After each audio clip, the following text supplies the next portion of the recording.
तो दोस्तों इतने सारे हथौड़े हमने लगा दिए हैं। यहाँ पे देखिए, ये जो बड़े बड़े पेड़ होते हैं उनकी टहनियाँ होती हैं और उनको काट के हम घर लेके आते हैं और फिर इनको जो राजमा की बेल होती है इन पे जाती है और इन पे खूब सारी राजमा लगती है।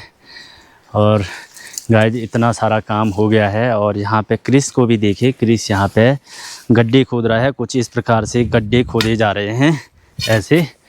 और जैसा कि दोस्तों क्रिस को 500 रुपये दिहाड़ी देनी है और क्रिस ने ये पूरा ये काम कर दिया है 500 रुपये दिहाड़ी में। और ठीक सामने आप लोग ये देख रहे हैं, ये नींबू का पेड़ है और इस पे भी खूब सारे नींबू लगे हुए हैं। तो प्यारे दोस्तों, जब ये पक जाते हैं उसके बाद इनका जो बाहर का कवर होता है वो पीला हो जाता है और ये नींबू जो होता है बहुत खट्टा होता है। और जैसे कि दोस्तों हम इसको अचार बनाने के लिए भी यूज़ करते हैं, चटनी बनाने के लिए भी यूज़ करते हैं। साथ ही दोस्तों अब हमारा काम लगभग कंप्लीट होने वाला है। गाइज, आसमान का शुक्र है कि आज धूप खिली हुई है, नहीं तो करीब आप लोग देखेंगे तो लगातार उत्तराखंड में बारिश हो रही है और जो पहाड़ी जनजीवन है वो बहुत अस्त व्यस्त हो रखा था। और जहाँ जहाँ रास्तों में देखो वहाँ कीचड़ ही कीचड़ देखने को मिल रहा था। और जैसे कि दोस्तों पहाड़ी जो गांव होते हैं वहाँ पे बड़े बड़े पहाड़ होते हैं और उन पहाड़ों से खूबसूरत झरने निकलते हैं। और ठीक सामने की तरफ जो पहाड़ियाँ हैं उनमें भी खूब सारे झरने देखने को मिल रहे थे। और बारिश के मौसम में हम भी व्यस्त हो रखे थे एक मकान पे टाइल लगाने के काम में, और वहाँ पे भी हमने टाइल लगाने का काम कंप्लीट कर दिया है। और उसके बाद जो टाइम बचा उसमें हम ये वाला काम भी कर रहे हैं खेतों का।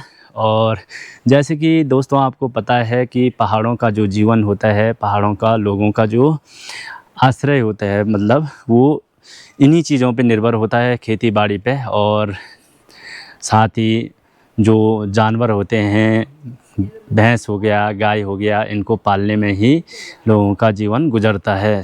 गाइज, अब लोग शहरों की तरफ भी धीरे धीरे पलायन कर रहे हैं और शहरों में भी खूब रोज़गार कर रहे हैं और वहीं पे मकान बना रहे हैं, वहीं पे रह रहे हैं। तो अब धीरे धीरे पहाड़ खाली हो रहे हैं और लोग शहरों की तरफ बसते जा रहे हैं, जिससे कि दोस्तों धीरे धीरे जो पहाड़ की संस्कृति है, सभ्यता है, वो धीरे धीरे विलुप्त सी होती जा रही है।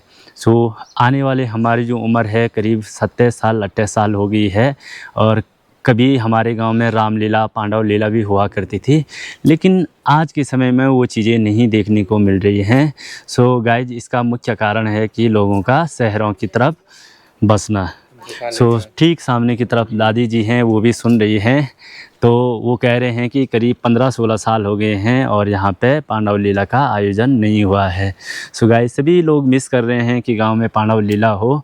तो अभी आगामी प्रधानी का चुनाव भी है, त्रिस्तरीय चुनाव भी देखने को मिल रहे हैं उत्तराखंड में। तो इसके बाद गांव में प्रधान, क्षेत्र पंचायत और जिला पंचायत बनेंगे। तो हो सकता है उसके बाद क्या पता गांव में कुछ नए कार्यक्रम देखने को मिले। गाइज, इसी के साथ आज के इस ब्लॉग को करते हैं यहीं पे समाप्त। तो मैं बलराम नेगी आपसे लेता हूं विदा। तो आगे भी आप लोगों का प्यार ऐसा ही बना रहे। Guys, bye bye.